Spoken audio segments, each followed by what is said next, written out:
புதுச்சேரியில் மாற்றுத்திறனாளிகளுக்கான மாத உதவித்தொகை, அரிசி தொகை, பண்டிகை இலவச ஆடைகளுக்கான தொகை, பெட்ரோல் ஆகியவற்றை மாநில முதலமைச்சர் ரங்கசாமி உயர்த்தி அறிவித்துள்ளார். புதுச்சேரி சமூக நலத்துறை சார்பில் சர்வதேச மாற்றுத்திறனாளிகள் தின விழா ஆண்டுதோறும் டிசம்பர் 3 நடைபெறும். நடப்பாண்டு தொடர் மழையால் இந்நிகழ்வு தள்ளி வைக்கப்பட்டு இன்று நடைபெற்றது. இந்நிகழ்வில் முதலமைச்சர் ரங்கசாமி பேசுகையில், மாற்றுத்திறனாளிகள் என சொல்லும் போது எத்தனை சதவிகிதம் இருந்தால் உதவிகள் கிடைக்கும் என்ற நிலையில் 40% இருந்தாலே போதும் என்று உறுதி செய்துள்ளோம். மாற்றுத்திறனாளிகள் வண்டிக்கான பெட்ரோல் 25 லிட்டரிலிருந்து 5 லிட்டர் உயர்த்தி 30 லிட்டராக தரப்படும். மாற்றுத்திறனாளிகள் வாழ்க்கை தரத்தை உயர்த்த செலவுகளை சமாளிக்க மாதாந்திர உதவித்தொகையை உயர்த்துகிறோம். ரூபாய் 3000 உதவித்தொகை வாங்குவோருக்கு ரூபாய் 3500ஆகவும், ரூபாய் 4800 வாங்குவோருக்கு ரூபாய் 5500 உயர்த்தப்படும். மாற்றுத்திறனாளிகளுக்கு தற்போது 15 கிலோ அரிசிக்கு பணம் நேரடியாக வங்கிக் கணக்கில் அரசு செலுத்துகிறது. அது 20 கிலோ அரிசிக்கான பணமாக தரப்படும். தற்போது 15 கிலோ அரிசிக்கு கிலோவிற்கு ரூபாய் 30 தருவதை ரூபாய் 40 உயர்த்தி மாதம் ரூபாய் 800 அரிசி பணம் தரப்படும். இலவச துணிக்கு பண்டிகை காலத்தில் ரூபாய் 500 தருவதை ரூபாய் 750 உயர்த்தி தரப்படும். உயர்த்தப்பட்ட தொகை விரைவில் தரப்படும் என்றார். புதுச்சேரி ஜெயராம் திருமண மண்டபத்தில் சர்வதேச மாற்றுத்திறனாளிகள் விழாவில் ஆளுநர் கைலாஷ்நாதன், முதலமைச்சர் ரங்கசாமி, பேரவைத் தலைவர் செல்வம், அமைச்சர் தேனி ஜெயக்குமார் மற்றும் அதிகாரிகள் பங்கேற்றனர். முன்னதாக விழாவில் மாற்றுத்திறனாளி சங்கத்தின் நிர்வாகிகள் பேச அனுமதிக்கப்பட்டனர். வேலாயுதம் என்பவர் பேசும் பொழுது, நீண்ட கால முதல்வராக ரங்கசாமி இருக்கிறார். நமது கருத்துக்கள் கேட்பார். அவர் மாற்றுத்திறனாளிகளுக்கு ஏதும் செய்யவில்லை. பல நலத்திட்டங்களை பலருக்கும் செய்தாலும் மாற்றுத்திறனாளிகளுக்கு செய்யவில்லை. நம் பிரச்சனைகள் குறித்து அரசு கவலைப்படவில்லை என்றார். அப்போது கீழே இருந்த மாற்றுத்திறனாளிகள் எழுந்து எதிர்ப்பு தெரிவித்தனர். இதனால் வாக்குவாதம் ஏற்பட்டது. வேலாயுதம் தனது கருத்தை சொல்வதாக கூறினார். அதற்கு பலரும் எதிர்ப்பு தெரிவித்தனர். மோதல் ஏற்பட்டதை அடுத்து போலீசார் சமாதானப்படுத்தினர். தொடர்ந்து வேலாயுதம் பேசினார். புதுச்சேரியில் 10,000 ரூபாய் கோடிக்கு இமாலய ஊழல் நடந்துள்ளதாகவும், போலி மருந்து வழக்கில் முதல்வர், சட்டப்பேரவைத் தலைவர், அமைச்சர் ஆகியோர் கூண்டோடு ராஜினாமா செய்ய வேண்டும் என்றும் காங்கிரஸ் கட்சி வலியுறுத்தியுள்ளது. இது குறித்து புதுச்சேரி மாநில காங்கிரஸ் கட்சி தலைவர் வைத்திலிங்கம் எம்பி, முன்னாள் முதல்வர் நாராயணசாமி கூட்டாக செய்தியாளர்களை சந்தித்தனர். புதுச்சேரியில் போலி மருந்து தயாரித்து விற்பனை செய்தது தொடர்பாக பல்வேறு போராட்டங்களை நடத்தினோம். துணைநிலை ஆளுநரை சந்தித்து சிபிஐ விசாரணைக்கு உத்தரவிட கோரிக்கை வைத்தோம். டெல்லியிலும் ஆர்ப்பாட்டம் நடத்தினோம். துணைநிலை ஆளுநர் எங்களின் கோரிக்கை நியாயம் என்று உணர்ந்து சிபிஐ மற்றும் என்ஐஏ விசாரணைக்கு பரிந்துரைத்துள்ளார். அவருக்கு காங்கிரஸ் கட்சியின் சார்பில் நன்றி தெரிவித்துக் கொள்கிறோம். இது மக்களின் உயிர் பிரச்சனை. ஏற்கனவே வருமான வரித்துறை, அமலாக்கத்துறை விசாரணை நடத்தி வருகின்றனர். உத்தரப்பிரதேசத்தில் இருந்து வந்து காவல்துறையினரும் இந்த வழக்கில் ஆதாரங்களை சேகரிக்கின்றனர். இந்த வழக்கில் ஆட்சியில் இருக்கும் முக்கிய புள்ளிகள் சம்பந்தப்பட்டிருக்கிறார்கள்.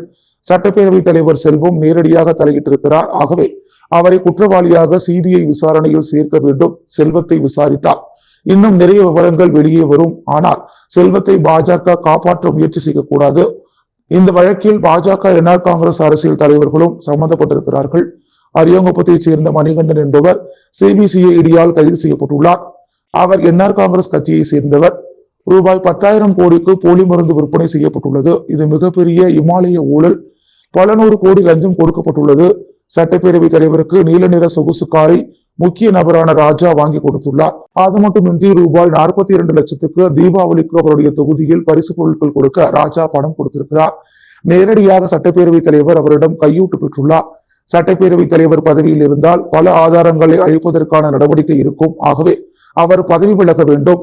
முதல்வர் ரங்கசாமி தான் சுகாதாரத்துறையின் அமைச்சர். அவரது துறையில் இது நடந்துள்ள காரணத்தினால் அவரும் பொறுப்பேற்று பதவியை ராஜினாமா செய்ய வேண்டும். ராஜாவிடம் அக்கா அடைமொழியை கொண்டவர். சமீபத்தில் ராஜினாமா செய்த சக்திவேந்தன் ஆகியோரும் கையூட்டு பெற்றுள்ளனர். இது போன்ற பல அரசியல் தலைவர்கள், அதிகாரிகள் இதில் ஈடுபட்டுள்ளனர். முதல்வர் ரங்கசாமிக்கு சொகுசு கார் யார் வாங்கி கொடுத்தது என்பதற்கு அவர் பதில் சொல்ல வேண்டும். தொழில்துறைக்கு நமச்சிவாயம் தான் அமைச்சர். அவரது துறையின் அனுமதியின்றி இந்த போலி மருந்து தொழிற்சாலைகள் நடந்துள்ளன. இதனால் அமைச்சர் நமச்சிவாயமும் பதவியை ராஜினாமா செய்ய வேண்டும். இந்த வழக்கில் சிபிஐ, என்ஐஏ, அமலாக்க பிரிவு, வருமான வரித்துறை விசாரணை நடத்தும் போது அதிகாரத்தில் இருப்பவர்கள் அழுத்தம் கொடுக்க கூடாது. ஆகவேதான் முதல்வர், சட்டப்பேரவைத் தலைவர் செல்வம், அமைச்சர் நமச்சிவாயம் ஒட்டுமொத்தமாக ராஜினாமா செய்ய வேண்டும். சிபிஐ விசாரணை அழுத்தமின்றி சுதந்திரமாக நடக்க சென்னை உயர்நீதிமன்ற நீதிபதி மேற்பார்வையில் விசாரணை நடத்தப்பட வேண்டும். இது புதுச்சேரி மாநிலமே கண்டிராத மிகப்பெரிய ஊழல். இதில் முறையாகவும் முழுமையாகவும் விசாரணை நடத்தப்பட வேண்டும். தேவையான ஆதாரங்களை கொடுக்கவும் நாங்கள் தயாராக இருக்கின்றோம். கடந்த காங்கிரஸ் திமுக அரசின் மீது வேண்டுமென்றே குற்றத்தை சுமத்துவதை பார்க்கின்றோம். ஆகவே 2017 இருந்தே இந்த விசாரணையை தொடங்க வேண்டும். அதோடு காலாவதியான மருந்து தொடர்பாகவும் விசாரணை நடத்த வேண்டும். அன்றைய தினம் இருந்த அமைச்சர் எந்த அளவிற்கு அதிக ஈடுபட்டுள்ளார் என்பதை கண்டறிய வேண்டிய கட்டாயத்தில் இருக்கின்றோம். எனவே அதையும் சேர்த்து விசாரணை நடத்த வேண்டும். போலி மருந்தால் மக்கள் அச்சமடைந்துள்ளனர். அதனை அரசு தெளிவுபடுத்த வேண்டும். ஜிப்மர் மற்றும் அரசு மருத்துவமனைகளில் விநியோகம் செய்யும் மருந்துகள் நல்ல மருந்தா என்பதையும் கண்டறிந்து அறிக்கை அளிக்க வேண்டும். 2026 சுத்தமான மருந்து கிடைக்கும் ஆண்டாக இருக்க வேண்டும். அந்த ஆண்டு பிறப்பதற்கு முன்பாக போலி மருந்து விவகார குற்றவாளிகள் மீது நடவடிக்கை எடுக்க வேண்டும். அப்படி இல்லாவிட்டால் காங்கிரஸ் மற்றும் இந்தியா கூட்டணி சார்பில் மிகப்பெரிய போராட்டத்தை நடத்துவோம் என்று தெரிவித்தனர். காலாப்பட்டு சுனாமி குடியிருப்பில் திடீர் மூச்சு திணறல் ஏற்பட்டு சிகிச்சைக்கு சென்றவர் மரணம் அடைந்ததை அடுத்து அவரது இறப்பில் சந்தேகம் இருப்பதாக அவரது அண்ணன் காவல் நிலையத்தில் புகார் அளித்துள்ளார். புதுச்சேரி காலாப்பட்டு சுனாமி குடியிருப்பு பிள்ளைச்சாவடி பகுதியைச் சேர்ந்த பூஜா பாலன் என்பவரின் மனைவி சீதாலட்சுமி என்பவர் 22ஆம் தேதி காலை 6:15 மணிக்கு வீட்டில் இருக்கும்போது திடீரென்று மூச்சு திணறல் ஏற்பட்டுள்ளது. அப்போது அவரை அக்கம் பக்கத்தினர் ஆட்டோவில் காலாப்பட்டு பிம்ஸ் மருத்துவமனைக்கு அழைத்து சென்று சேர்த்துள்ளனர். சிகிச்சை பலனளிக்காமல் சிறிது நேரத்தில் சீதாலட்சுமி பரிதாபமாக இறந்து விட்டார். இறந்த சீதாலட்சுமிக்கு சஸ்மிதா, குரோசிகா என்ற 2 பெண் குழந்தைகள் உள்ளனர். இறந்த சீதாலட்சுமியின் அண்ணன் கூனிமேட்டைச் சேர்ந்த கதிரேசன் என்பவர் செய்தியாளர்களிடம் கூறிய பொழுது, எனது தங்கை மருத்துவமனைக்கு ஆட்டோவில் பேசியபடி வந்துள்ளார். இசிஜி எடுத்து நல்ல நிலையில் இருப்பதாக கூறிய மருத்துவர்கள் சிறிது நேரத்தில் எந்த பதிலும் கூறாமல் இருந்தனர். அதன் பிறகு அவர்களிடம் கேட்டபோது என் தங்கைக்கு சிகிச்சை அளித்தும் பலனளிக்காமல் இறந்து விட்டதாக கூறினார்கள். எனது தங்கையின் இறப்பில் சந்தேகம் இருக்கிறது. இது குறித்து காலாப்பட்டு காவல் நிலையத்தில் இதனை விசாரணை செய்ய வேண்டும் என புகார் அளித்துள்ளேன். அதுவரை பிரேதத்தை வாங்க மாட்டேன் என்று தெரிவித்துள்ளார். காலாப்பட்டு சுனாமி குடியிருப்பு பகுதியில் சீதாலட்சுமியின் திடீர் மரணம் சுனாமி குடியிருப்பு பகுதியில் பெரும் சோகத்தை ஏற்படுத்தியுள்ளது. புதுச்சேரி நகராட்சி வாரிசுதாரர்கள் நல சங்கத்தினர் கருணை அடிப்படையில் பணி வழங்க வலியுறுத்தி உள்ளாட்சி அலுவலகம் முன் இன்று 2வது நாளாக தொடர் உண்ணாவிரத போராட்டத்தில் ஈடுபட்டனர். அப்போது 2 பெண்கள் மயங்கி விழுந்ததால் பரபரப்பு ஏற்பட்டது. புதுச்சேரி நகராட்சி வாரிசுதாரர்களுக்கு கருணை அடிப்படையில் பணி வழங்கப்படும் என்ற முதல்வரின் வாக்குறுதியை நிறைவேற்றாத நகராட்சி நிர்வாகத்தை கண்டித்து புதுச்சேரி நகராட்சி வாரிசுதாரர்கள் நல சங்கத்தினர் நேற்று உள்ளாட்சித்துறை அலுவலகம் முன் குடும்பத்தினருடன் உண்ணாவிரத போராட்டத்தில் ஈடுபட்டனர். போராட்டத்திற்கு சத்தியன் தலைமை தாங்கினார். பிரபு, கவிதா ஆகியோர் முன்னிலை வகித்தனர். அரசு ஊழியர் சம்மேளன ஆலோசகர் ஆனந்த கணபதி, அமைப்பு செயலாளர் கலியபெருமாள், செயலாளர் வேளாங்கண்ணிதாசன், ஓய்வூதியர்கள் சங்க அமைப்பு செயலாளர் ஆனந்தராஜன் கோரிக்கைகளை வலியுறுத்தி பேசினர். சட்டமன்ற உறுப்பினர் நேரு, அரசு ஊழியர் சம்மேளன கௌரவ தலைவர் பிரேமதாசன், செயல் தலைவர் ராதாகிருஷ்ணன், பொதுச் செயலாளர் முனுசாமி, செய்தி தொடர்பாளர் கலைமாமணி டாக்டர் நமச்சிவாயம் ஆகியோர் சிறப்புரையாற்றினர். இந்த உண்ணாவிரத போராட்டம் திடீரென தொடர் உண்ணாவிரத போராட்டமாக மாற்றப்பட்டது. இந்நிலையில் உண்ணாவிரத போராட்டத்தில் ஈடுபட்ட சந்தானலட்சுமி, லலிதா ஆகியோர் அடுத்தடுத்து மயங்கி விழுந்தனர். அவர்களை போராட்ட குழுவினர் மீட்டு அரசு மருத்துவமனையில் சேர்த்தனர். அங்கு அவர்களுக்கு தீவிர சிகிச்சை அளிக்கப்பட்டு வருகிறது. கொட்டும் பணியில் இரவிலும் போராட்டம் தொடர்ந்ததால் பரபரப்பு நிலவியது. இந்த நிலையில் இன்று 2வது நாளாகவும் போராட்டத்தில் அவர்கள் ஈடுபட்டனர். புதுச்சேரி ராஜ்பவன் தொகுதிக்குட்பட்ட வைத்திக்குப்பம் பகுதியைச் சேர்ந்த 25 மீனவர்களுக்கு மீன்பிடி உபகரணங்களை பாஜக மாநில தலைவர் வி.பி. ராமலிங்கம் வழங்கினார். புதுச்சேரி ராஜ்பவன் தொகுதிக்குட்பட்ட வைத்திக்குப்பம் பகுதியைச் சேர்ந்த மீனவர்களுக்கு மீன்பிடி உபகரணங்கள் வழங்கும் விழா காமாட்சியம்மன் கோவில் வீதியில் உள்ள ராஜ்பவன் தொகுதி பாஜக அலுவலகத்தில் நடைபெற்றது. விழாவில் பாஜக மாநில தலைவர் வி.பி. ராமலிங்கம் தலைமை தாங்கி 25 மீனவர்களுக்கு வலை, கட்டை, மடகு, கயிறு, மணி, ஊசி உள்ளிட்ட மீன்பிடி உபகரணங்களை வழங்கினார். இந்நிகழ்ச்சிக்கு பாரதிய ஜனதா கட்சியின் வல்லுநர் பிரிவின் அமைப்பாளர் நாகராஜன் முன்னிலை வகித்தார். மேலும் இந்நிகழ்ச்சியில் மாநில பொருளாளர் ராஜகணபதி, மாநில செயற்குழு உறுப்பினர் ஆனந்த கண்ணன் மற்றும் ராஜ்பவன் தொகுதியைச் சேர்ந்த பாஜக நிர்வாகிகள் பலர் கலந்து கொண்டனர். அரியாங்குப்பம், காக்கையன்தோப்பு, சோழபுரம் பகுதியில் தார் சாலை மற்றும் வடிகால் வாய்க்கால் அமைக்கும் பணியினை சட்டமன்ற உறுப்பினர் பாஸ்கர் என்ற தட்சிணாமூர்த்தி பூமி பூஜை செய்து துவக்கி வைத்தார்.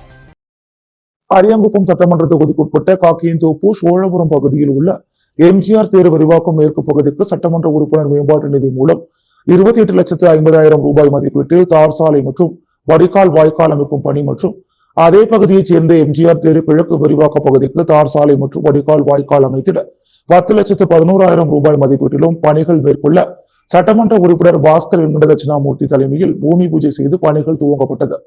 இந்நிகழ்ச்சியில் அரியாங்குப்பம் கொம்யூன் பஞ்சாயத்து ஆணையர் விநாயகமூர்த்தி, உதவி பொறியாளர் நாகராஜன், இளநிலை பொறியாளர் சுரேஷ் உள்ளிட்ட அதிகாரிகள் மற்றும் என்ஆர் காங்கிரஸ் கட்சி நிர்வாகிகள், பொதுமக்கள் பலர் உடனிருந்தனர். உருளையன்பேட்டை தொகுதியில் சிமெண்ட் சாலை அமைக்கும் பணியை சட்டமன்ற உறுப்பினர் நேரு பூமி பூஜை செய்து தொடங்கி வைத்தார். புதுச்சேரி உருளையன்பேட்டை தொகுதிக்குட்பட்ட உருளையன்பேட்டை வார்டு நெல்லித்தோப்பு பகுதியில் உள்ள மார்க்கெட் வீதி மிகவும் சேதமடைந்தும் சிதிலமடைந்தும் உள்ளது என்று அப்பகுதி மக்கள் மார்க்கெட் வீதியை புதிதாக சிமெண்ட் சாலைகள் அமைத்துக் கொடுக்குமாறு சட்டமன்ற உறுப்பினர் நேரு என்கிற குப்புசாமியிடம் கோரிக்கை வைத்திருந்தனர். மக்களின் கோரிக்கையை ஏற்று சட்டமன்ற உறுப்பினர் நேரு என்கிற குப்புசாமியின் தொடர் முயற்சியின் காரணமாக 2024-25 சட்டமன்ற உறுப்பினர் தொகுதி மேம்பாட்டு நிதி ரூபாய் 20,19,000 செலவில் புதிய சிமெண்ட் சாலை மற்றும் இருபுற கான்கிரீட் வாய்க்கால் அமைக்கும் பணிகள் புதுச்சேரி நகராட்சி மூலம் துவங்குவதற்கான பூமி பூஜை விழா இன்று மார்க்கெட் வீதியில் உருளையன்பேட்டை தொகுதி சட்டமன்ற உறுப்பினரும் புதுச்சேரி நமது மக்கள் கழக தலைவருமான நேரு என்கின்ற குப்புசாமி தலைமையில் நடைபெற்றது. விழாவில் புதுச்சேரி நகராட்சி ஆணையர் கந்தசாமி, நகராட்சி செயற் பொறியாளர் சிவபாலன், உதவி பொறியாளர் பழனிராஜா, இளநிலை பொறியாளர் குப்புசாமி, ஒப்பந்ததாரர் கிருஷ்ணசாமி மற்றும் அப்பகுதியைச் சேர்ந்த ஊர் முக்கிய பெரியோர்கள், உருளையன்பேட்டை தொகுதி நமது மக்கள் கழக பிரமுகர்கள், புதுச்சேரி மனிதநேய மக்கள் சேவை இயக்க நிர்வாகிகள், இளைஞர்கள் பலர் கலந்து கொண்டனர். முத்தியால்பேட்டை தொகுதியில் கழிவுநீர் பிரச்சினைக்கு தீர்வு காணாவிட்டால் போராட்டம் நடத்தப்படும் என திமுக முன்னாள் சட்டமன்ற உறுப்பினர் நந்தா சரவணன் தெரிவித்துள்ளார். புதுச்சேரி முத்தியால்பேட்டை தொகுதியில் நீண்ட காலமாக நிலவி வரும் கழிவுநீர் பிரச்சினைக்கு நிரந்தர தீர்வு காண வலியுறுத்தி பொதுப்பணித்துறை தலைமை பொறியாளர் வீரசெல்வத்தை சந்தித்து முத்தியால்பேட்டை தொகுதி முன்னாள் திமுக சட்டமன்ற உறுப்பினர் நந்தா சரவணன் மனு அளித்தார். பின்னர் நந்தா சரவணன் செய்தியாளர்களிடம் கூறும்பொழுது, புதுச்சேரி முத்தியால்பேட்டை தொகுதி பொதுமக்கள் சார்பாக முத்தியால்பேட்டை தொகுதியில் கழிவுநீர் குடியிருப்பு பகுதியில் சாலைகளில் தொடர்ந்து வெளியேறி பொதுமக்களின் உடல்நலம், சுகாதாரம், அன்றாட வாழ்க்கை முற்றிலும் பாதிக்கப்பட்டு வருகிறது. இது சம்பந்தமாக கடந்த வருடம் ஜூன் மற்றும் ஜூலை மாதங்களில் பொதுப்பணித்துறை தலைமை பொறியாளரிடம் மனு அளிக்கப்பட்டது. ஆனால் இதுவரை இப்பிரச்சனைக்கு நிரந்தர தீர்வு காணவில்லை. எனவே இதற்கு நிரந்தர தீர்வு காண வலியுறுத்தி நேற்று மனு அளித்துள்ளோம். இதன் பிறகும் பாதாள சாக்கடை பிரச்சனைக்கு நிரந்தர தீர்வு காணவில்லை என்றார். மாநில திமுக அமைப்பாளரும் சட்டமன்ற எதிர்க்கட்சி தலைவருமான சிவா தலைமையில் பொதுப்பணித்துறை தலைமை அலுவலகம் முன்பு மாபெரும் முற்றுகை போராட்டம் நடத்தப்படும் என அவர் கூறினார். மனுவை பெற்றுக்கொண்ட தலைமை பொறியாளர் விரைந்து நடவடிக்கை எடுப்பதாக உறுதியளித்தார். இந்நிகழ்வில் தொகுதி திமுக செயலாளர் சௌரிராஜன், அவைத்தலைவர் எழிலன் மற்றும் சண்முகம், பாபு, பாஸ்கர், ஆறுமுகம், பிரகாஷ், சந்திரலிங்கம், முருகன், விநாயகமூர்த்தி, ஜெயராஜ், ஆறுமுகம், தனம் மற்றும் பொதுமக்கள் பலர் கலந்து கொண்டனர். புனித அன்னாள் உயர்நிலைப் பள்ளியில் நடைபெற்ற கிறிஸ்துமஸ் விழாவில் துணைநிலை ஆளுநர் கைலாசநாதன் பங்கேற்று சிறப்பித்தார். புதுச்சேரி கத்தீட்ரல் வீதியில் உள்ள புனித அன்னாள் உயர்நிலைப் பள்ளியில் இன்று நடைபெற்ற கிறிஸ்துமஸ் விழாவில் துணைநிலை ஆளுநர் கைலாசநாதன் சிறப்பு விருந்தினராக கலந்து கொண்டு குழந்தைகளோடு சேர்ந்து கிறிஸ்துமஸ் கேக் வெட்டி கொண்டாடினார். விழாவில் பேசிய பள்ளியின் தாளர் அருட்தந்தை ரொசோரியோ, ஏழை எளிய குழந்தைகள், சாலையோர குழந்தைகள், தாய் தந்தையற்ற அனாதை குழந்தைகளுக்காக 88 ஆண்டுகளுக்கு முன் தொடங்கப்பட்ட இந்த பள்ளிக்கு துணைநிலை ஆளுநர் வருவது இதுவே முதல் முறை என்று பேசினார். பள்ளியின் தலைமை ஆசிரியர் வின்சென்ட், திருச்சபை சகோதரிகள் மற்றும் ஆசிரியர்கள் விழாவில் கலந்து கொண்டனர். புதுச்சேரி ஏனாம் சாவத்திரி நகரில் குடிநீர் பிரச்சனையை கண்டித்து பொதுமக்கள் தர்ணா போராட்டத்தில் ஈடுபட்டதால் பரபரப்பு ஏற்பட்டது. புதுச்சேரி மாநிலம் ஏனாம் சாவத்திரி நகர் கிராமத்தில் கடந்த 3 ஆண்டுகளாக குடிநீர் பிரச்சனையால் மக்கள் பல சிரமங்களை சந்தித்து வருகின்றனர். அதிகாரிகளிடம் பல முறையீடுகள் அளித்தும் உள்ளூர் சட்டமன்ற உறுப்பினர் அவற்றை புறக்கணித்து விட்டார். இன்று காலை பெண்களும் மக்களும் பிரதான சாலையில் அமர்ந்து தர்ணாவில் ஈடுபட்டனர். பின்னர் முன்னாள் அமைச்சரும் புதுச்சேரி அரசின் டெல்லி சிறப்பு பிரதிநிதியுமான மல்லாடி கிருஷ்ணராவ் அதிகாரிகளை அழைத்து வந்து இன்னும் 5 நாட்களில் பிரச்சனையை தீர்ப்பதற்காக கூறி போராட்டக்காரர்களை நிறுத்துமாறு கேட்டுக் கொண்டார். இதையடுத்து தர்ணா திட்டம் வாபஸ் பெறப்பட்டது. இந்நிகழ்ச்சியில் ஏராளமான கிராம பெண்கள், மக்கள் மற்றும் பெரியவர்கள் கலந்து கொண்டனர். பாரதிய ஜனதா கட்சியின் மாநில செயற்குழு உறுப்பினர் பிரபாதேவி பாரதிய ஜனதா கட்சியிலிருந்து விலகுவதாக அறிவித்துள்ளார். பாரதிய ஜனதா கட்சி மாநில செயற்குழு உறுப்பினரும் உழவர்கரை தொகுதி பாஜக பிரமுகருமான பிரபாதேவி வீரராகு கடந்த 5 ஆண்டுகளாக பாரதிய ஜனதா கட்சியில் பணியாற்றி வந்தார். இந்நிலையில் தனிப்பட்ட காரணத்திற்காக தான் வகித்த பாரதிய ஜனதா கட்சி பொறுப்பினை ராஜினாமா செய்து இந்திரா காந்தி சதுக்கம் அருகே உள்ள கட்சி அலுவலகத்தில் கடிதம் வழங்கினார். மேலும் தொடர்ந்து உழவர்கரை தொகுதி மக்களுக்காக பொது சேவை செய்வேன் என்றும் தொடர்ந்து மக்கள் பணியாற்றுவேன் என்றும் தெரிவித்தார். மேலும் மக்களுடன் கலந்து ஆலோசனை செய்துவிட்டு அடுத்த கட்ட நடவடிக்கை குறித்து முடிவெடுப்பேன் என்றும் கூறியுள்ளார். புதுச்சேரி மூலக்குளம் பெத்தி செமினார் சிபிஎஸ்இ பள்ளியில் கிறிஸ்துமஸ் விழா கொண்டாடப்பட்டது. புதுச்சேரி மூலக்குளம் பெத்தி செமினார் சிபிஎஸ்இ பள்ளியில் கிறிஸ்துமஸ் விழாவானது புதுவை கடலூர் உயர் மறை மாவட்ட பேராயர் பிரான்சிஸ் காலேஜ் தலைமையில் வெகு சிறப்பாக உற்சாகத்துடனும் மகிழ்ச்சியுடனும் கொண்டாடப்பட்டது. கௌரவ விருந்தினராக பிறரன்பின் பணியாளர்கள் சபையின் தலைமை அருட்சகோதரி பென்சிட்டா விழாவினை சிறப்பிக்க வருகை தந்திருந்தார். பள்ளியின் முதல்வர் அருட்தந்தை பாஸ்கல் ராஜ் விருந்தினர்களை வரவேற்க மாணவ மாணவியர்களும் ஆசிரியர்களும் கைத்தட்டி உற்சாகமாக அவர்களை வரவேற்றனர். இருளை நீக்கி கிறிஸ்து எனும் ஒளியை வரவேற்கும் அடையாளமாக பேராயரும் மாணவ மாணவிகளும் திருவருகை கால மெழுகுவர்த்தியை ஏற்றினர்.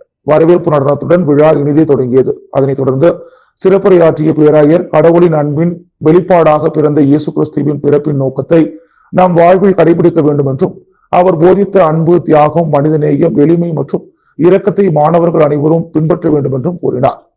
ஏழைகளுக்கு காட்சி அளிப்பவராய், ஏழ்மையின் கோலமாய், தாழ்மையின் வடிவில் இயேசு கிறிஸ்து பிறந்தார். அவரின் தாழ்மை அனைத்து ஏழை எளிய மக்களோடு ஒன்றிணைந்து வாழ வழிகாட்டுகிறது. இப்படிப்பட்ட வாழ்வே மண்ணில் நமக்கு முழுமையான மகிழ்ச்சியையும் சமாதானத்தையும் அருளச் செய்யும். எனவே மாணவர்கள் அனைவரும் பகிர்தலின் முக்கியத்துவத்தை உணர்ந்து ஏழை எளியவர்களுக்கு உதவி செய்ய வேண்டும் என்றும் மண்ணில் பிறந்த இறை பாலகன் இயேசு அனைவரையும் வெற்றியை நோக்கி வழி நடத்துவார் என்றும் ஆசி வழங்கி கிறிஸ்துமஸ் மற்றும் புத்தாண்டு வாழ்த்துக்களை தெரிவித்தார். விழாவின் சிறப்பம்சமாக அன்பை பகிரும் வகையில் உழவர்கரை நகராட்சி தூய்மை பணியாளர்களுக்கு புத்தாடைகளும் மளிகை பொருட்களும் பேராயரால் வழங்கப்பட்டது. மேலும் பிரவிடன்ஸ் மாலில் நடைபெற்ற பள்ளி அளவிலான பாட்டு போட்டியில் 1 மற்றும் 2ஆம் இடத்தை பிடித்து பாடல் குழு மாணவ மாணவியர்களை பேராயர் கௌரவித்தார். கிறிஸ்துவின் பிறப்பை நினைவு கூறும் வகையில் மாணவ மாணவியர்களின் பல்வேறு கலை நிகழ்ச்சிகள் நடைபெற்றன. கிறிஸ்துமஸ் கொண்டாட்டத்தை முன்னிட்டு பள்ளி முதல்வர் அனைத்து மாணவ மாணவியர்களுக்கும் கேக் வழங்கி வாழ்த்து கூறினார். விழாவின் இறுதியாக கிறிஸ்துமஸ் தாத்தா ஆடி பாடி அனைவருக்கும் வாழ்த்து கூற விழா இனிதே நிறைவு பெற்றது. புதுச்சேரி கடலூர் சாலையில் அமைந்துள்ள பிரவிடன்ஸ் மாலில் கிறிஸ்துமஸ் கோயர் பெஸ்ட் 2025 நிகழ்ச்சி பிரம்மாண்டமாக நடைபெற்றது. இந்நிகழ்ச்சியை பிரவிடன்ஸ் மால் ஒருங்கிணைப்புடன் ஜூப்ளியன் ஸ்கூல் ஆஃப் மியூசிக் நிறுவனர் ஜூபிள்சன் சிறப்பாக தொகுத்து வழங்கினார். ஜூனியர், சீனியர், நான் ஸ்கூல் என 3 பிரிவுகளாக நடத்தப்பட்ட இசை போட்டியில் முன்னணி கல்வி நிறுவனங்களான Petit Seminar School, Saint Joseph of Cluny, Jubilian school of Music உள்ளிட்ட 18 கல்வி மற்றும் இசை நிறுவனங்கள் பங்கேற்றன. இசை கலைஞர்கள் சிவன் மற்றும் PY01 இசைக்குழுவின் ட்ரம்மர், கிட்டாரிஸ்ட் மற்றும் பாடகருமான ஃபேபியன் போட்டியின் நீதிபதிகளாக சிறப்பித்தனர். சீனியர் பிரிவில் வேலம்மாள் போதி கேம்பஸ், ஜூனியர் பிரிவில் பெட்டிட் செமினார் CBSE ஸ்கூல், நான் school title winners Billabong teachers category தேர்ந்தெடுக்கப்பட்டு பரிசுகளும் அனைத்து பிரிவுகளுக்கும் பெஸ்ட் ட்ரெஸ்ட் டீம் விருதும் பரிசு பொருட்களும் சான்றிதழ்களும் வழங்கப்பட்டது. Pondicherry consumer goods wholesale distributor association நுகர்பொருள் மொத்த விநியோகஸ்தர்கள் சங்கத்தின் குடும்ப உறுப்பினர்களின் விழா நடைபெற்றது. கோரிமட்டில் அமைந்துள்ள சாந்தோ லான்ஸ் ரிசார்ட்டில் விபர கையேடு வெளியீட்டு விழா மிக சிறப்பாக நடைபெற்றது. இதில் இதுவரை புதுவையில் எந்த சங்கமும் செய்யாத ஒரு விழா இந்த சங்கத்தினர் மிக பிரம்மாண்டமாக செய்திருந்தனர். இவ்விழாவில் சங்கத்தின் உறுப்பினர் குடும்பத்திற்கான கலை நிகழ்ச்சிகள் நடைபெற்றது. இதில் ஓவிய போட்டி, பாடல் போட்டி, நடனம், பாடல்கள், மேஜிக் ஷோ போன்ற பல்வேறு விளையாட்டுப் போட்டிகள் நடைபெற்றது. இதில் குடும்பத்தினர் கலந்து கொண்டு மகிழ்ந்தனர். இவ்விழா தலைவர் ஐயப்பன் தலைமையில் மிக சிறப்பாக நடைபெற்றது. இதில் சங்க குடும்பத்தினருக்கு அறுசுவை விருந்துகள் மற்றும் பரிசுகள் வழங்கப்பட்டன. இவ்விழாவினை சிறப்பாக வழி நடத்திய தலைவர் ஐயப்பன், துணைத் தலைவர் குமரவேல், பொதுச் செயலாளர் தங்கதுரை, பொருளாளர் பாஸ்கர் இந்நிகழ்ச்சியை சிறப்பித்தனர். புதுவையில் கட்டணமில்லா ரிக்ஷா பயிற்சி பெறும் மகளிருக்கு சட்டமன்ற உறுப்பினர் பாஸ்கர் என்ற தட்சிணாமூர்த்தி தலைமையில் பழகுனர் ஓட்டுநர் உரிமம் வழங்கப்பட்டது. அரியாங்குப்பம் சட்டமன்ற தொகுதியில் உள்ள RK நகர் பகுதி சமுதாய நலக்கூடத்தில் DB ஸ்கில் பவுண்டேஷன் தொண்டு நிறுவனம் சார்பில் பெண்களுக்கான ரிக்ஷா எனும் ஆட்டோ ஓட்டுநருக்கான கட்டணமில்லா பயிற்சி வழங்கப்படுகிறது. இப்பயிற்சி 20 முதல் 40 வயது வரை உள்ள பெண்களுக்கு மத்திய அரசாங்க திட்டத்தின் மூலம் வழங்கப்பட்டு வருகிறது. இதில் பயிற்சி பெற்று வரும் பெண்களுக்கு பழகுனர் ஓட்டுநர் உரிமம் வழங்கும் நிகழ்ச்சி RK நகர் சமுதாய நலக்கூடத்தில் நடைபெற்றது. இதில் சிறப்பு விருந்தினராக அரியாங்குப்பம் சட்டமன்ற உறுப்பினர் பாஸ்கர் என்ற தட்சிணாமூர்த்தி, தெற்கு போக்குவரத்து காவல்துறை உதவி ஆய்வாளர் பாஸ்கரன் ஆகியோர் கலந்து கொண்டு சிறப்புரையாற்றி பழகுனர் ஓட்டுநர் உரிமத்தை பயிற்சி பெற்று வரும் பெண்களுக்கு வழங்கினர். மேலும் இதில் பேசிய சட்டமன்ற உறுப்பினர், இதுபோன்ற ஓட்டுநர் பயிற்சிகளை இலவசமாக வழங்குவதன் மூலம் ஆதரவற்ற பெண்கள், குடும்ப தலைவிகள் பலர் பயிற்சி பெற்று தொழில் செய்வதன் மூலம் தங்களது குடும்ப பொருளாதாரத்தை மேம்படுத்த முடியும். உரிய பயிற்சி பெற்று வாகனம் ஓட்டுவதன் காரணமாக பாதுகாப்பான பயணத்தை தாங்கள் மூலம் சுற்றுலாவாசிகளுக்கும் பொதுமக்களுக்கும் வழங்க முடியும்.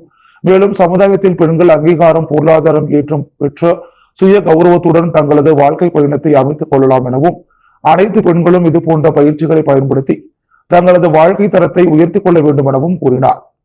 இந்நிகழ்ச்சியில் பயிற்சி பெற்ற 23 நபர்களுக்கு பழகுனர் ஓட்டுநர் உரிமம் வழங்கப்பட்டது. முன்னதாக டிவி ஸ்கல் பவுண்டேஷன் நிலைய அதிகாரி தில்லை சிவகாமி அனைவரையும் வரவேற்று திட்டத்தினை பற்றிய விரிவுரை வழங்கினார். முத்தியல்பட்டி தொகுதியில் உயர்த்தப்பட்ட சிமெண்ட் சாலை பணிகளை சட்டமன்ற உறுப்பினர் பிரகாஷ்குமார் தொடங்கி வைத்தார். புதுச்சேரி முத்தியல்பேட்டை வெள்ளவாரி வீதியில் உள்ள சுந்தர விநாயகர் பேட்டை முதலாவது மற்றும் இரண்டாவது குறுக்கு வீதிகளில் சாலைகள் மிக தாழ்வாக உள்ளது. மழை காலங்களில் மழை நீர் வெளியேறாமல் அப்பகுதி வீடுகளுக்குள் புகுந்து மக்களை இன்னல்களுக்கு ஆளாக்கி வருகிறது. இது குறித்து அப்பகுதி மக்களின் புகாரை தொடர்ந்து சட்டமன்ற உறுப்பினரின் தொகுதி மேம்பாட்டு நிதியில் இருந்து ரூபாய் 36 லட்சம் செலவில் கழிவுநீர் வாய்க்காலுடன் உயர்த்தப்பட்ட சிமெண்ட் சாலை அமைக்கப்பட உள்ளது. இதற்கான பூமி பூஜை நடைபெற்றது. இதில் தொகுதி சட்டமன்ற உறுப்பினர் பிரகாஷ்குமார் கலந்து கொண்டு பூமி பூஜை செய்து பணிகளை தொடங்கி வைத்தார். இந்நிகழ்ச்சியில் புதுச்சேரி நகராட்சி ஆணையர் கந்தசாமி, செயற்பொறியாளர் சிவபாலன், உதவி பொறியாளர் பழனி ராஜா, இளநிலை பொறியாளர் சிவசுப்பிரமணியன் மற்றும் சட்டமன்ற உறுப்பினரின் ஆதரவாளர்களும் என்ஆர் காங்கிரஸ் நிர்வாகிகளும் கலந்து கொண்டனர். புதுச்சேரி காலாப்பட்டு அமலா ஆங்கில மேல்நிலைப் பள்ளியில் கிறிஸ்துமஸ் திருவிழா விமர்சையாக கொண்டாடப்பட்டது. புதுச்சேரி காலாப்பட்டு பகுதியில் இயங்கி வருகின்ற அமலா ஆங்கில மேல்நிலைப் பள்ளியில் கிறிஸ்துமஸ் திருவிழா விமர்சையாக கொண்டாடப்பட்டது. பள்ளியின் தாளாளர் தேவநேசம் தலைமையில் நடந்த விழாவில் பள்ளி ஆசிரியர்கள், பெற்றோர்கள், மாணவர்கள் கலந்து கொண்டனர். கிறிஸ்துமஸ் தாத்தா வேடமணிந்து மாணவர்கள் கலை நிகழ்ச்சியில் பங்கேற்றனர். தொடர்ந்து மாணவர்கள் மற்றும் பெற்றோர்கள் ஊக்குவிக்கும் வகையில் சிறப்பு கருத்தரங்கம் நடந்தது. நிகழ்ச்சியில் பங்கேற்ற மாணவர்கள், பெற்றோர்களுக்கு பள்ளியின் சார்பில் கிறிஸ்துமஸ் வாழ்த்து தெரிவிக்கப்பட்டு அனைவருக்கும் கேக் வழங்கப்பட்டது. நிகழ்ச்சியின் முடிவில் பள்ளி நிர்வாகத்தால் ஏற்பாடு செய்யப்பட்ட பிரியாணி விருந்தில் பள்ளி மாணவர்களும் பெற்றோர்கள் பங்கேற்றனர். ஓசூடு சட்டமன்ற தொகுதியில் 2026ஆம் ஆண்டிற்கான கேலண்டர் வழங்கும் நிகழ்ச்சியை முன்னாள் சட்டமன்ற உறுப்பினர் கார்த்திகேயன் தொடங்கி வைத்தார். புதுச்சேரி ஒசூடு சட்டமன்ற தொகுதியில் முன்னாள் சட்டமன்ற உறுப்பினர் கார்த்திகேயன் தலைமையில் கேலண்டர் வழங்கும் நிகழ்ச்சி தொண்டமாநத்தம் ஸ்ரீ பிடாரி மீனாட்சி அம்மன் கோவிலில் நடைபெற்றது. இதில் முன்னாள் சட்டமன்ற உறுப்பினர் கார்த்திகேயன் கலந்து கொண்டு ஆலயத்தில் சுவாமி தரிசனம் செய்தார். தொடர்ந்து மாலை அணிவித்து முதல் மரியாதை செய்யப்பட்டது. இதனை அடுத்து ஒசூடு தொகுதியின் முன்னாள் சட்டமன்ற உறுப்பினரும் புதுச்சேரி பிரதேச காங்கிரஸ் கமிட்டியின் மாநில பொதுச் செயலாளருமான கார்த்திகேயன் தலைமையில் தொண்டமாநத்தம் காங்கிரஸ் தலைவர்கள், தெற்கு வட்டார காங்கிரஸ் கமிட்டி தலைவர் சங்கர் பாபு, வடக்கு வட்டார காங்கிரஸ் கமிட்டி தலைவர் ராமு, மகளிர் காங்கிரஸ் தலைவி, மாணவர் காங்கிரஸ் தலைவர் ஆகியோர் முன்னிலையில் பொதுமக்களுக்கு கேலண்டர் வழங்கும் நிகழ்ச்சி முதற்கட்டமாக தொடங்கி வைக்கப்பட்டது. இந்நிகழ்ச்சியில் மாநில செயலாளர் செந்தில்குமார், மாணவர் காங்கிரஸ் தலைவர், மகளிர் காங்கிரஸ் தலைவி, ஒசூடு தொகுதி காங்கிரஸ் பேரியக்கத்தின் வட்டார தலைவர்கள், மாநில தலைவர்கள், அனைத்து தலைவர்கள், செயலாளர்கள் மற்றும் தொண்டமாநத்தம் தூத்திப்புட்டு உட்பட ஒசூடு தொகுதியை சார்ந்த காங்கிரஸ் கட்சி நிர்வாகிகள், பொதுமக்கள் திரளாக கலந்து கொண்டு விழாவினை சிறப்பித்தனர். அன்றாட செய்திகளை உடனுக்குடன் தெரிந்து கொள்ள பாண்டி ஹெட்லைன்ஸ் சேனலுக்கு சப்ஸ்கிரைப் செய்து கொள்ளுங்கள்.